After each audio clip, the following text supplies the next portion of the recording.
There's a type of person who receives a message on their phone, and the first reaction isn't excitement. It's thinking of a polite excuse. Maybe reading something. Maybe going for a walk. Maybe just sitting in silence. If someone enjoyed their own company too much, the labels would quickly appear. Too introverted, antisocial. Or that classic phrase, you should go out more. But psychologists started noticing something interesting. Not everyone avoids people out of fear. Some people simply function better when they have time alone. Think about a few common situations. After a full day of talking at work, some people get home and immediately turn on the TV, play music, or call someone to keep talking. Other people do the opposite. They walk into their home, and the best part of the day is the silence. Or think about a meeting with many people. While some are talking the entire time, there's usually someone quieter in the room, observing, thinking, processing everything. And it's not shyness. Many times, it's simply a mind that works differently. In recent years, research has started to show that people who genuinely enjoy being alone tend to share some very specific psychological patterns. They think differently. They process emotions differently. And they often notice things about the world that most people miss. So in this video, we're going to explore the psychology behind people who genuinely enjoy being alone. And as we go along, you might start to notice something interesting. That behavior many people once thought was strange might actually make a lot more sense than it seems. There's a moment that many people recognize, but rarely talk about. And by the time the day ends, your mind feels full. Now imagine two different reactions when that day finally ends. They turn on the TV, call a friend, scroll through social media, or start another conversation. But for people who genuinely enjoy being alone, the reaction is often the opposite. They walk into their home, close the door, and something subtle happens. The silence feels good, not awkward, not empty, comfortable. Maybe they sit down for a few minutes without doing anything. Maybe they make a cup of coffee or tea. Maybe they just stare out the window for a moment. And slowly, their mind begins to settle. Psychologists have noticed that for some individuals, social interaction works almost like mental stimulation. Conversations, facial expressions, reactions, tone of voice. The brain is constantly processing all of it. For people who are more sensitive to these social signals, that processing can become intense after several hours. So solitude becomes something important, not an escape, but a way for the mind to reset. Think about a simple example. Imagine being in a room where 10 different people are talking at the same time. Some people feel energized by that kind of environment, but others start to feel mentally overloaded. They're not bored. In fact, they might be paying attention to everything. The problem is that their mind is trying to process too much at once. Their energy returns. And this is one of the first psychological patterns researchers have noticed in people who genuinely enjoy being alone. Solitude for them isn't about disconnecting from life. It's often the moment when their mind finally has the space to breathe. There are the ones who are constantly speaking, telling stories, sharing opinions, reacting quickly to everything that happens in the conversation. And then there are the quieter ones. The ones who speak less, but seem to notice more. They watch how people react. They see small changes in mood that most people completely miss. While several people are jumping in to speak as soon as an idea appears, there's often someone sitting quietly, listening carefully to everything that's being said. They're not disengaged. They're connecting ideas, noticing patterns, and thinking about what each person actually means, not just what they say. The same thing happens in social gatherings. Imagine a group of friends having dinner together.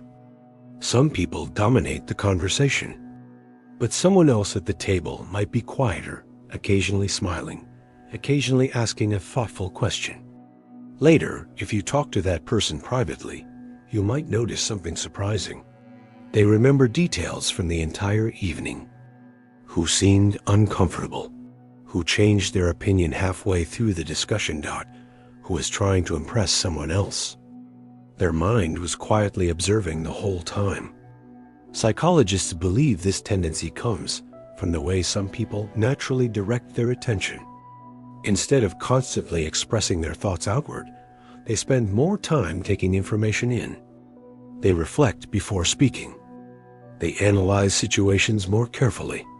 And because of this, moments of solitude become especially valuable. When they're alone, they have the space to think about everything they've observed. Conversations replay in their mind. Ideas begin to connect. Patterns start to make sense.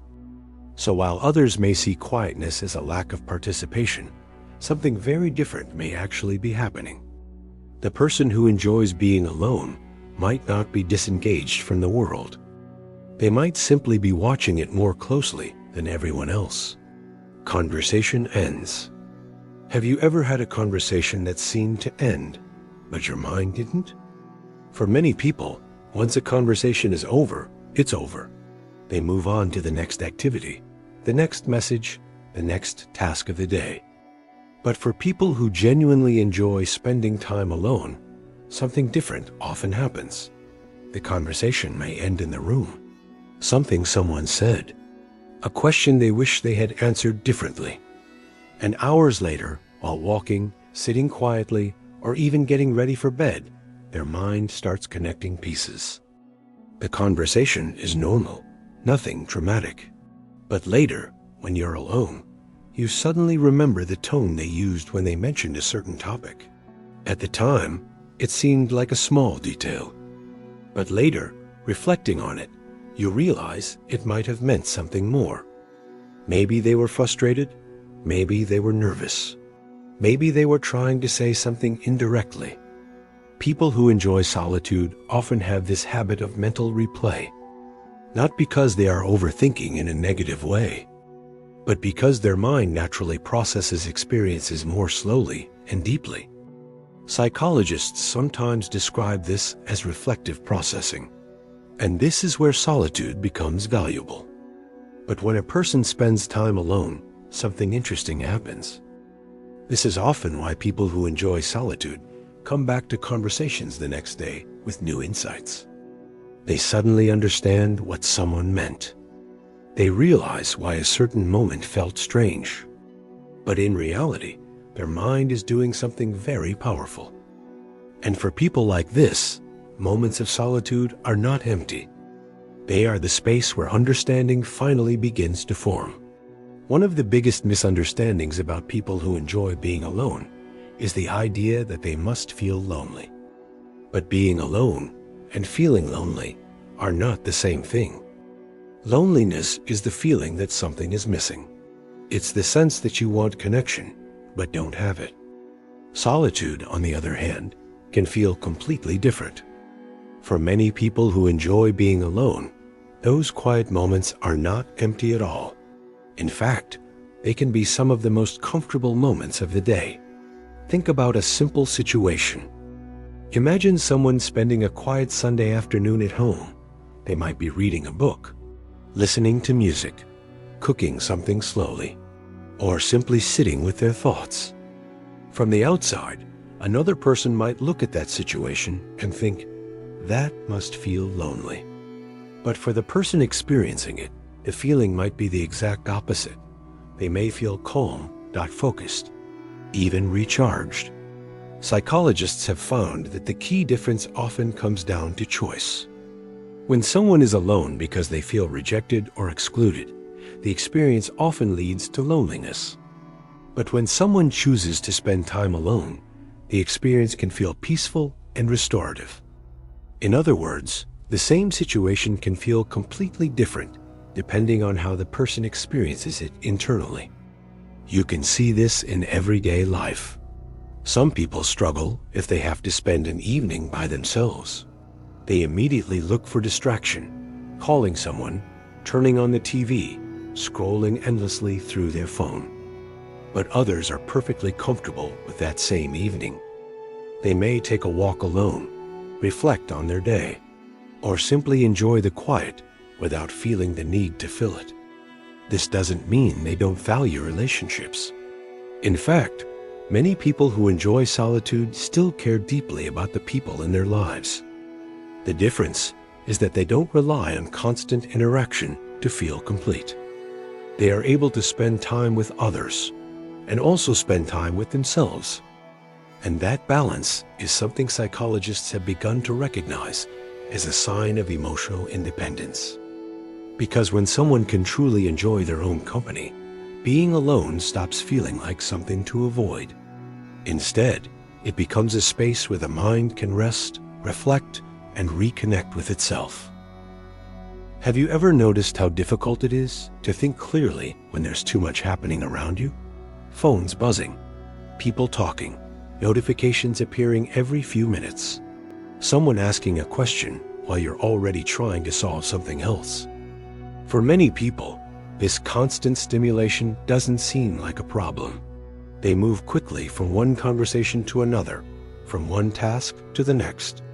But for people who genuinely enjoy being alone, too much social and mental stimulation can feel overwhelming after a while.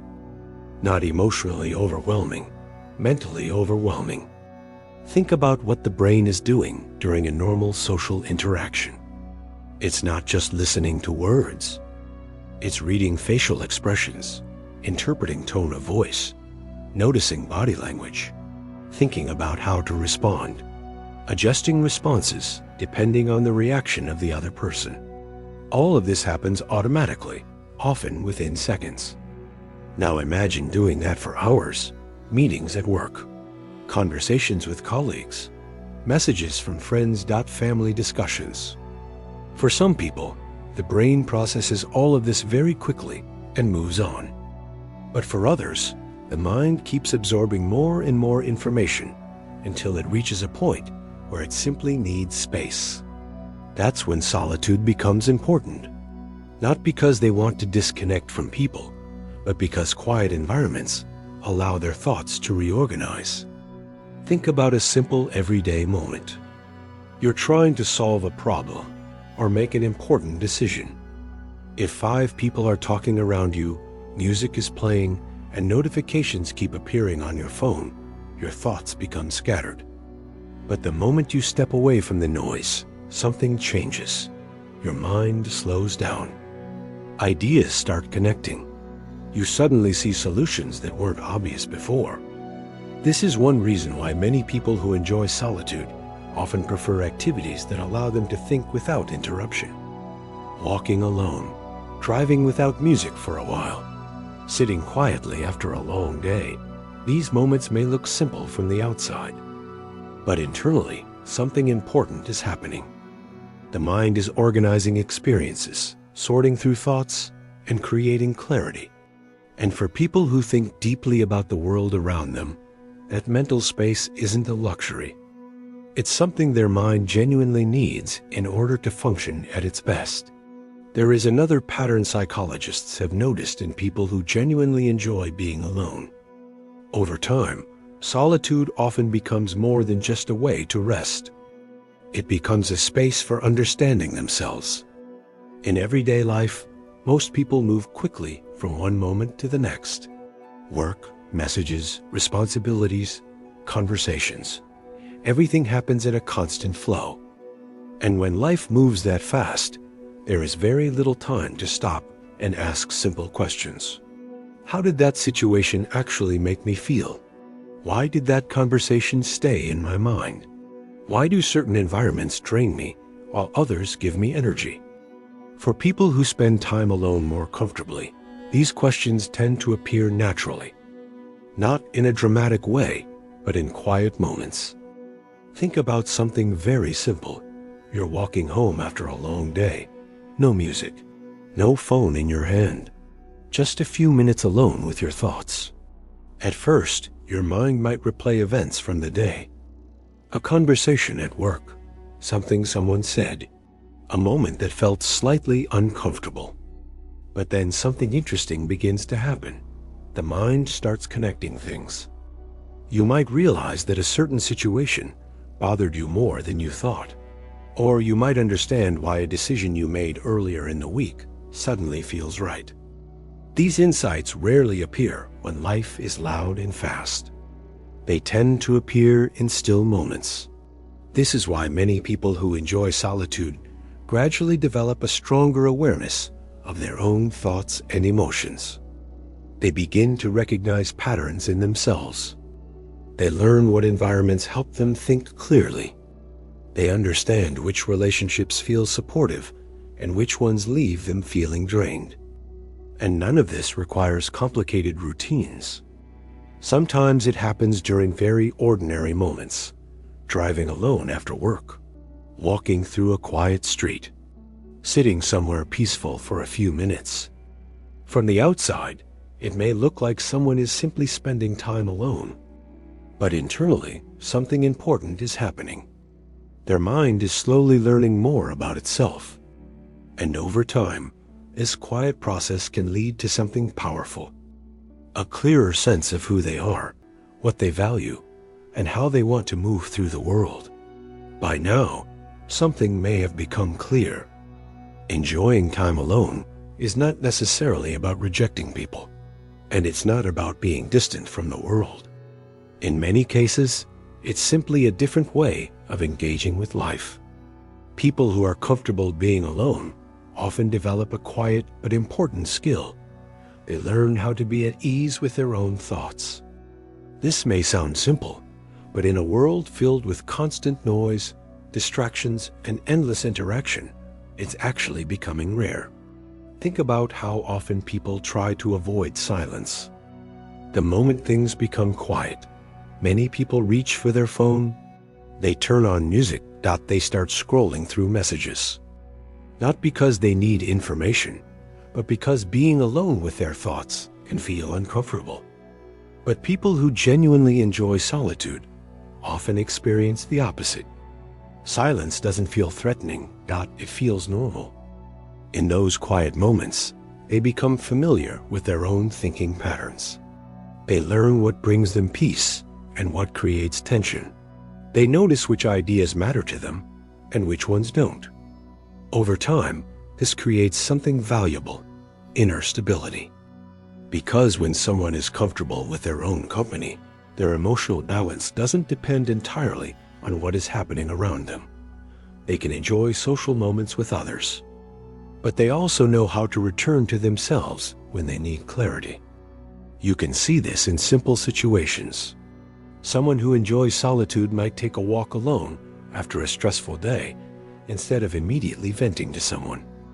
They might sit quietly for a few minutes before making an important decision. Or they may choose a calm evening alone instead of filling every free moment with activity. These choices are not signs of isolation. They are signs of someone who understands the value of mental space. And interestingly, many psychologists now believe that people who can comfortably spend time alone often develop stronger self-awareness over time. They understand their limits, they recognize their emotional patterns, and they are often more intentional about the relationships they choose to keep close. So the next time someone says they actually enjoy being alone, it might not mean what people once assumed. It might not be loneliness. It might simply mean that they've learned something many people are still trying to discover: how to feel at home in their own mind.